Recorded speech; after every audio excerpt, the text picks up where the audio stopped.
Good morning, Carnegie. RJ back with another video. So let's get to it. Today's random Mike Schmidt item of the day.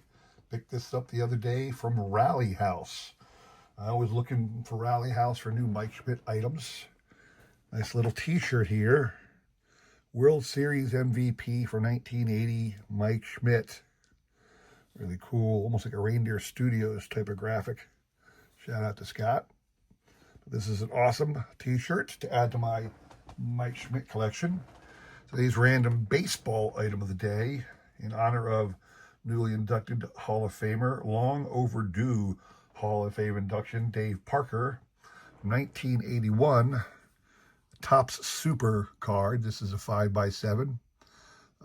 The Topps Super were 60 cards of the greatest stars of the day. The images were fantastic.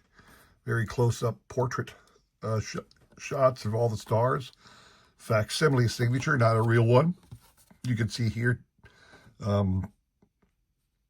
Parker was number 17 out of 60. This is the grayback version. There was a version of these cards that were primarily whiteback, and I just never bothered to pick that set up. I have this entire set. But I just shout out to Dave Parker, getting into the Hall of Fame after all these years, and rightly so. Really cool image of Mr. Parker. Today's trivia question. The Yankees and Dodgers storied World Series matchup. In truth, they only faced each other.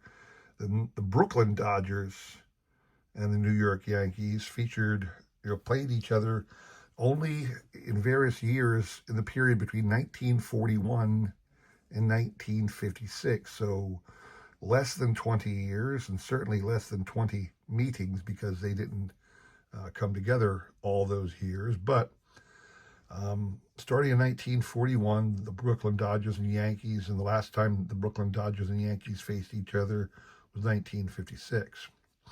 Of all those meetings, only one individual, a singular person, appeared in every single one of those World Series games. Who is that one and lone player to accomplish that feat? So what you're playing for, a couple modern day Dodgers on cardboard. This is the 2023, I believe, Hit Stars, Freddie Freeman. This here is a doubleheader, Mookie Betts and Jackie Robinson. Very cool, in my opinion. Cards to be playing for with great Dodger players of the day. All you need to do is send me an email with the correct answer to that question. I will include my email in the description below along with the repeat of that question. You will have today and tomorrow to answer. We will pick a winner on Sunday, all right? Good luck to everybody on that one. So I attended the Philly show this past weekend. I went on Saturday. I didn't run into anybody I knew. Usually don't, believe it or not, unless I pre-plan that. I usually don't run into anybody I know. I believe there are likely some dealers or other people there who are YouTubers. I just don't recognize them.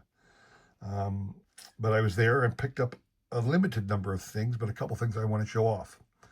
I also want to show off one thing I didn't pick up. It's kind of an odd way to say it, but let me explain. So here is a card from the 1961 Golden Press release. I'm collecting all of these cards. They're fairly inexpensive. If you don't care about the grade, they still look great. This is a John McGraw. There was an individual at the show who had the Cy Young. It was a PSA 2. He was asking $45 for it in a PSA 2. Now, I know enough about these to know that that was probably a little overpriced. So I figured I'd ask if he would take it down to 40. Even there, I thought it was a little overpriced at a 2. But I figured I'd offer. And he said no. And I said, but it's at a 2. And he goes, yeah, I know, but I'm not willing to go down off my $45 price. And I said, as you wish, and just walked away.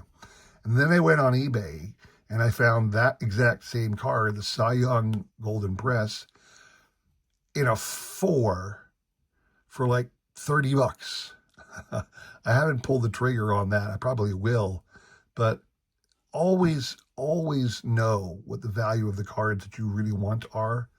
You could splurge on something if it's, a once-in-a-lifetime find, but these Golden Press, they're readily, easily had, even today. Not worth a lot of money. Don't ever pay for something that is something you'll find again the next day. So that's all I had to say about that. So only 3 things I want to show off, but it's going to take a little bit of time because I'm actually going to open something. Now, a lot of you might suggest you don't ever want to open unopened boxes, but I'm not that kind of a guy. I picked this up for $20. So this is, I believe, from 2010. It was priced at $25. I got it for $20. I believe it said on the side here, 2010.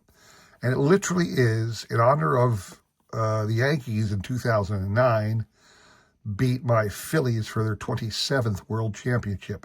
I hate you, Yankees. But they issued this box set of 27 cards. One member of past greats. You can see here, here's the list. Members of the past greats who appeared on any of those World Series winning teams. Okay. Sometimes you can see Mickey Mantle made it on 3 of those. I don't want to say they recreated the card, their Topps card of that year, but it almost looks like they did. I'm going to pop this sucker open with you here. We're going to go through it. Where's my scissors? Over here. So I'm going to cut this open. I don't care to keep this in the box. Well, you might think this is crazy, and I am not that person. So, here we go. I'm going to open it up. There's the cards right there. So it is a set of 27 cards. I have no idea what it looks like. It's never been opened before. This is my first time having this set. I had never had this box set before. Didn't even know about it, really. Saw it for sale, snagged it. So let's take a look at everybody who's in it. 52 Topps style, Babe Ruth, card number 1.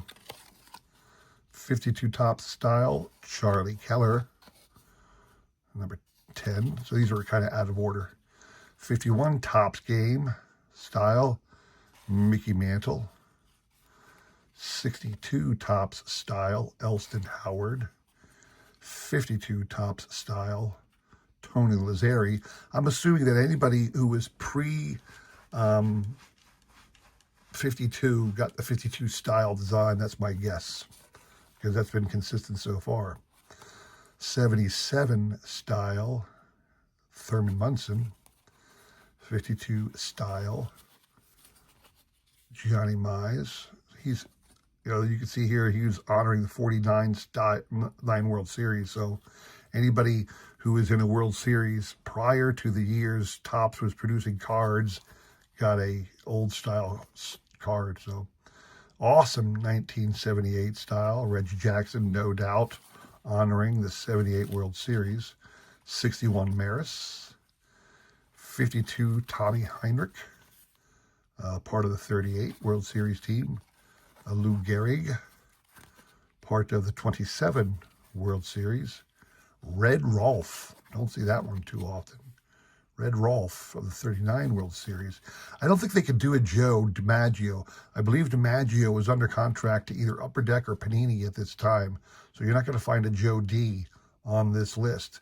Awesome 52 Topps Mantle style. Lefty Gomez in the 52 style. He is from 32. This is a 58 Enos Slaughter. I guess Slaughter was on the 58 World Series team. Seems awful late for him, but I guess it was. Leo Durocher, check out that style. Leo Durocher was on the 28 World Series team with the Yankees. Awesome 53 Mantle. 52 style Rizzuto. 56 Don Larson, of course. 52 style Hank Bauer. Yogi Berra. Bill Dickey. Here's a nice Pettit from 96, I believe. Yeah. Here's a Derek Jeter from 2000. maybe 2001, difficult to tell. Oh, 98, or actually the Jeter is. Posada in the 99, and then Rivera 2000, and then A-Rod in the 09 style when he beat my Phillies. Boo!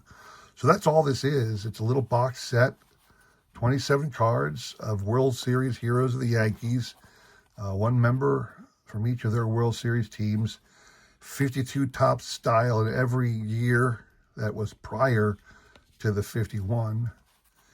And again, no Joe DiMaggio. You'd think they would have included one Joe DiMaggio. I believe some other company at this moment still has the license for Joe DiMaggio. Topps does not own it. I'm surprised Fanatics hasn't gone out of their way to get it back.